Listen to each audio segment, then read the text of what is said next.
Hello everyone, welcome to my channel Cooking Recipes. আজি মই বনাবলৈ লৈছো fruit custard. Fruit custard সকলোৰে ফেভাৰিট হয় আৰু বনাবলৈও খুব সহজ।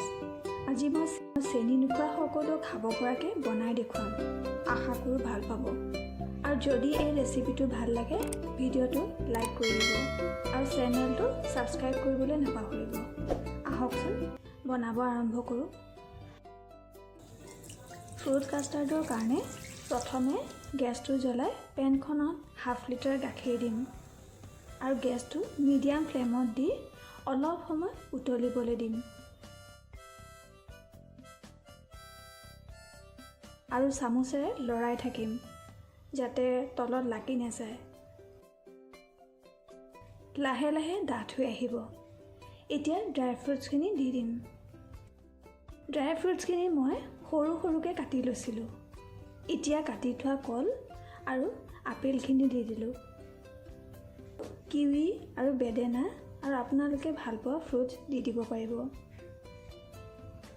মই সকলোৱে খাব পৰাকৈ বনাইছোঁ, সেইকাৰণে চেনিৰ সলনি 1 কাপ গুড় দিলোঁ।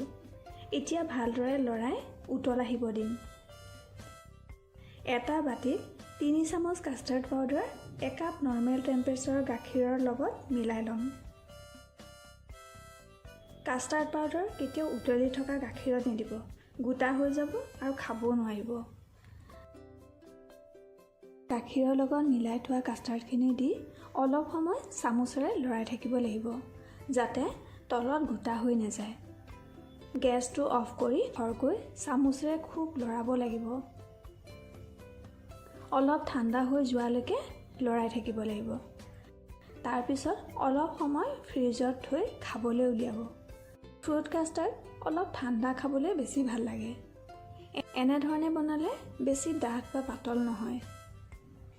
খোৱাৰ সময়ত বাটিত উলিয়াই ওপৰত অলপ ড্ৰাই ফ্ৰুটছ দি ল'ব, দেখিবলৈ খুব ধুনীয়া হয়। এবাৰ এনেধৰণে এই হেল্ডি ফ্ৰুট কাষ্টাৰ্ড বনাই খাব আৰু কেনেকুৱা পালে জনাব। আৰু যদি ভাল লাগে ভিডিঅ'টো লাইক কৰি দিব।